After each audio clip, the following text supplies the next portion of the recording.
Cube. Débat, opinion et analyse. Explore toutes les facettes de l'actualité.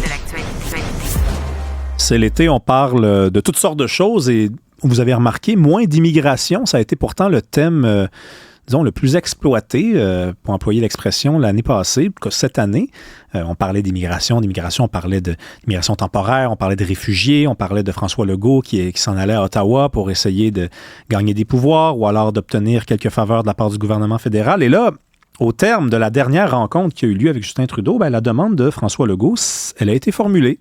C'était celle de réduire de moitié le nombre de demandeurs d'asile présents au Québec d'ici 1 an. Mais comment on fait ça exactement? On va en parler avec François Crépeau, qui est professeur titulaire à la Faculté de droit de l'Université McGill et spécialiste des droits des migrants. Bonjour, M. Crépeau. Bonjour à vous. C'est une vraie question, ça. Comment on fait ça? Parce que quand on a compris que le Manitoba, Terre-Neuve et peut-être même la Saskatchewan allaient être volontaires dans l'idée de donner un petit peu un coup de main à François Legault, on s'est dit, c'est quoi? On va prendre des autobus, on va prendre les gens qui sont ici, on va les transporter ailleurs. C'est quoi? On va devoir demander à la GRC d'escorter les gens. Visuellement, on dirait qu'on n'y arrive pas à concevoir ça, là. C'est rien de nouveau, hein?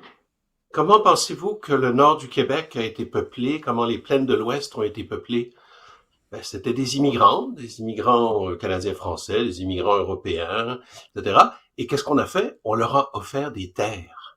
On leur a offert un moyen de subsistance. Et puis ils sont partis, puis ils se sont établis, puis leurs enfants ont parfois poursuivi, parfois sont partis ailleurs. Mais c'est comme ça qu'on a fait. On n'a qu'à faire la même chose, c'est-à-dire aujourd'hui, dans les conditions d'aujourd'hui, il faut leur offrir des conditions de vie, il faut leur offrir des biens, des services. Alors, assurer un logement, par exemple, assurer une job. Le Manitoba a fait ça il y a quelques années pour les usines de traitement de la viande, les meat packing plants. Ils ont offert à des immigrants venus de toutes sortes d'endroits dans le monde, ils ont offert un package, c'est-à-dire qu'il y avait un logement, il y avait un accueil par la communauté dans des villages dans lesquels il y avait ces entreprises. Le village tenait aux entreprises, il fallait trouver des travailleurs pour dans ces entreprises, et bien on leur a offert un package. On s'est assuré qu'il y avait des places à l'école, on s'est assuré qu'il y avait un conseiller pédagogique si les enfants parlaient pas la langue, etc. Donc, si vous offrez des conditions de vie, les migrants pourraient venir. Mais si vous pensez que c'est aux migrants de s'adapter et puis que s'il n'est pas content, peut retourner dans son pays, c'est certain que vous n'allez pas avoir les gens qui vont venir. Les gens viennent à Montréal en grande partie parce qu'il y a une communauté, parce qu'ils retrouvent les épices de chez eux pour faire la nourriture de chez eux, etc. Puis ils ont des gens avec qui ils peuvent parler dans leur langue d'origine. Mais ça, c'est parce qu'à Montréal, il y a des jobs. Il n'y a personne qui meurt de faim à Montréal. Il y a des jobs pour à peu près tout le monde. Donc, l'objectif, c'est d'offrir des conditions de vie, c'est d'investir dans la ressource. Une des choses qui est importante à se rappeler, c'est que ces gens-là qui arrivent, ils ont en gros entre 20 et 40 ans. Hein? En gros, là, la tranche d'âge d'immigration, c'est pas les vieux comme moi dans la soixantaine, c'est pas les tout jeunes, c'est entre 20 et 40 ans. Il y a un pays qui a payé pour leur éducation, qui a payé pour pour les faire grandir. Nous, on a investi pendant 20 ans dans nos enfants. Ces gens-là arrivent à 20, 25, 30 ans. Et là, on se dit, c'est à eux de s'adapter. S'ils sont pas contents, ils peuvent retourner chez eux. Pourquoi est-ce qu'on n'investit pas 1 ou 2 ans d'apprentissage de la langue, d'offrir, de trouver des logements, de les aider à trouver une job ailleurs, etc. Investissons dans cette ressource. Et cette ressource, entre guillemets, nous rendra ça au centuple, comme nos grands-parents, arrière-grands-parents dans le nord du Québec ou dans l'ouest du Canada l'ont fait. Ces gens-là sont installés, sont intégrés, ont fondé des familles, ont fait survivre des villages. Je veux dire, il suffit d'investir dans cette ressource humaine, comme on le fait dans les ressources humaines de toutes les entreprises du Québec. Les employeurs nous disent qu'ils voudraient 100 000 immigrants par année au Québec.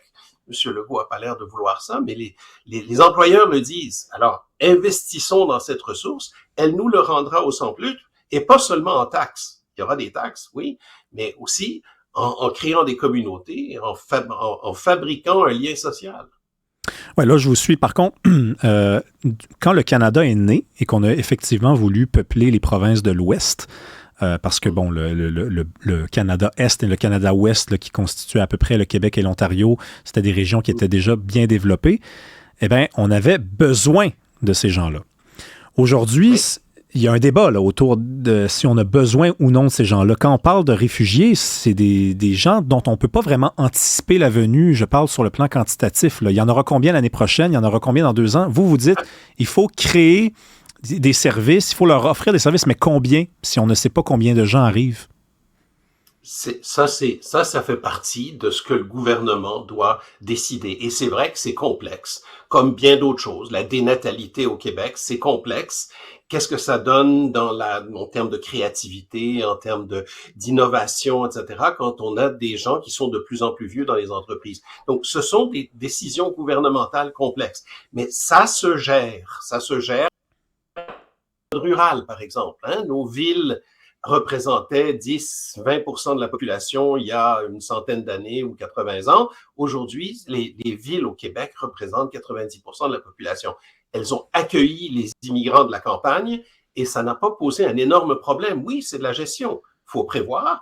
Et c'est là où je trouve que c'est intéressant de voir que le Manitoba, Terre-Neuve sont intéressés. Ils sont en décroissance démographique. Ils sont intéressés à attirer des gens.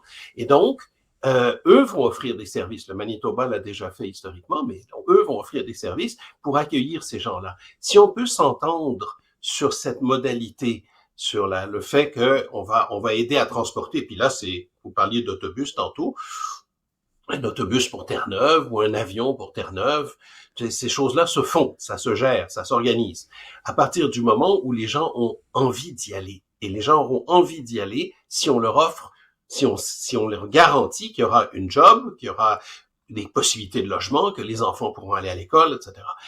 C'est vrai que pour les demandeurs d'asile, on ne sait jamais le nombre exact, mais on peut projeter, faire des projections minimales, moyennes, maximales, et puis se dire, bon, si on reçoit 100 000 demandeurs d'asile, quel genre de réaction faut-il avoir? Combien faut-il investir pour que ces gens-là soient bien accueillis, s'intègrent au Québec pour ceux qui veulent rester au Québec, aillent ailleurs pour ceux qui acceptent les propositions d'aller ailleurs?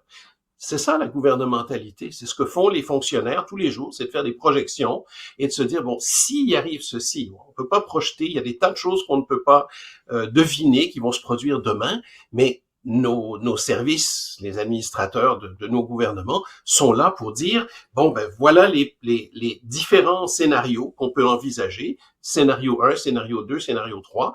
On le fait pour toutes sortes de catastrophes naturelles, on le fait pour des entreprises qui viennent s'installer, pour des villages qu'on essaie de développer parce que pour l'instant la population s'en va. Ben, ça, c'est des choses qu'on est capable de faire. Planifions. Ouais, Le problème de la migration, c'est que c'est un des rares domaine gouvernemental où il n'y a pas de planification à long terme. On ne planifie pas les migrants pour dans 10 ans, dans 20 ans, dans 30 ans, comme on le fait pour les autoroutes, pour l'électricité, pour toutes sortes de services gouvernementaux. Oui, mais M. Crépeau, c'est là que j'ai envie de répéter ma première question. C'est-à-dire que vous dites on peut faire des projections, mais il y a bien une raison pour laquelle on ne peut pas faire des projections pour dans 30 ans. Il y a 30 ans, personne n'avait prédit la guerre en Ukraine. Personne n'avait prédit qu'il y allait avoir une vague de gens d'origine de l'Inde qui allaient arriver ici et dire « je suis un homosexuel et dans mon pays, mes droits sont en péril ». Donc, c'est difficile de faire des projections sur 30 ans. Donc, moi, je fais partie de ceux qui pensent que l'espèce de gros malentendu et la maladresse qu'on retrouve à Québec et Ottawa, elle s'explique également. On a été pris de court, tout simplement. Vous êtes spécialiste des droits des immigrants. Moi, j'ai envie de vous demander, un immigrant, par exemple, qui arrive ici, au Canada, qui arrive à Montréal.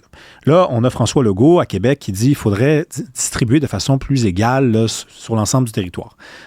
Si on offre des services à cet immigrant, disons, qui est d'origine de l'Inde, à Terre-Neuve, on dit, regardez, à Terre-Neuve, là, vous allez avoir du travail, vous allez avoir un logement, mais il n'y a pas de gens de la communauté indienne encore. Pourquoi cette personne-là irait là quand on sait que c'est un véritable enjeu et les gens aiment vivre entourés de gens qui leur ressemblent? Ben oui. Oui, ça c'est parfaitement naturel, mais les gens aiment aussi avoir une job qui leur permet de soutenir leur famille, d'élever leurs enfants, etc. S'ils voient qu'il y a une vraie job à Terre-Neuve, comme le Manitoba a réussi à attirer des gens de toutes sortes d'origines parce que ils avaient organisé un accueil dans les villages où se trouvaient ces usines. Un accueil dans lequel, d'abord, on fait venir plusieurs familles de la même communauté. Première chose. Donc, on s'assure qu'ils ne soient pas tout seuls à parler le tagalog ou une autre langue. Donc, on a ça. Ensuite, on s'organise pour que le village ou la communauté ait des activités d'accueil. Des barbecues, c'est tout simple. Hein? Faire un barbecue dans lequel ils rencontrent les gens de la communauté, les gens de la rue, comme on fait le jour de la Saint-Jean dans nos rues à Montréal. Là. Je veux dire, c'est le genre de choses qui crée une communauté. Et ça se prépare, ça s'organise.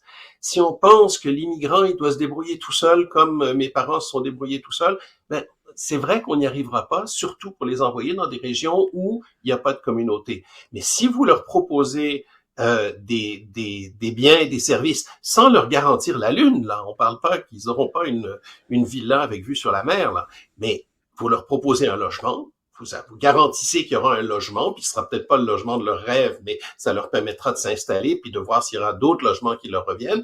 Vous leur garantissez un revenu, vous assurez l'accueil à l'école, vous assurez les services de santé, vous assurez les services sociaux nécessaires, et vous assurez, par exemple, que l'école a les moyens d'embaucher quelqu'un qui parle peut-être la langue, qui vient de cette communauté, pour s'assurer que, au moins dans les premiers mois, les enfants sont pas complètement perdus. Ce genre de choses-là, ça se planifie, ça s'organise. Ça coûte quelque chose, mais ça s'appelle un investissement, pas une dépense. Parce que ces gens-là vont vous le rendre au centuple, et pas seulement en impôts.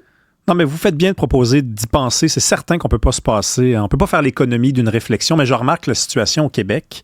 Hein, dans les régions, on a de la difficulté à retenir nos immigrants. Je pense que le taux de rétention est de 30% à peine après 5 ans. Et pourtant, il y a de la job, il y a des services sociaux. Donc, c'est là où je ne suis pas sûr là, que c'est juste ça que ça prend pour retenir des immigrants ou alors les convaincre d'aller ailleurs. Parce que je comparerais la situation avec l'île du Prince-Édouard, je la comparerais à celle, par exemple, d'une région du Québec. Il n'y a pas de communauté indienne. Donc, la raison pour laquelle les Indiens ne vont pas là, c'est peut-être aussi parce qu'il n'y a pas des gens comme eux. Donc, vous avez raison de vous dire peut-être qu'il faut en envoyer plusieurs, puis qu'il faut organiser plein d'activités.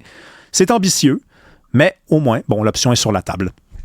C'est ça, mais vous voyez, le taux de rétention des jeunes dans les régions rurales est de combien? Oui, il doit être un peu plus élevé, mais vous avez raison, ça doit être dans ces eaux-là. Oui. C'est pourquoi? Parce que quand on est sur une ferme, le contact avec les autres jeunes, c'est compliqué. Puis d'aller au cégep, c'est loin. Puis de retrouver une job, c'est pas facile si on veut pas reprendre la ferme des parents. Donc, je veux dire, la rétention dans les lieux où les communautés sont difficiles, c'est pas juste la question des migrants, là. C'est pas juste le problème des migrants, c'est notre problème à nous aussi. Donc, il faut créer des milieux de vie.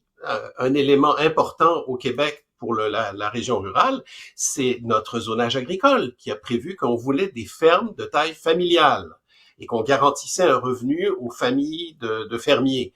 Ben, ça a été essentiel. Vous allez dans l'Ouest américain, il y en a plus des fermes comme ça, des fermes familiales. C'est des fermes de 50 kilomètres de long, là, qui sont gérées par des machines. C'est complètement différent. Donc, nous, on a essayé de créer au Québec cette unité familiale rurale. Ben, et ça s'est planifié, ça s'est organisé. Je veux dire, c'est quelque chose qu'on a planifié, que le gouvernement a décidé. On peut faire la même chose pour les migrants. Faut investir. Faut être sûr que les migrants vont se voir offrir de la même manière que les jeunes qu'on veut essayer de faire rester dans les régions rurales. Ben, il faut leur offrir des services, il faut leur offrir le moyen de rester et d'avoir envie de rester. Ça, c'est pas facile. Je suis pas d'accord avec vous, mais si on veut le faire, ben, il faut investir, il faut trouver les moyens, il faut trouver les ressources humaines, les ressources financières. Il faut investir dans cette ressource. Ouais, puis il faut réfléchir, puis c'est vrai, vous avez raison, la balle est lancée. Merci beaucoup, M. Crépeau, d'être venu nous parler ce matin. Ça fait plaisir.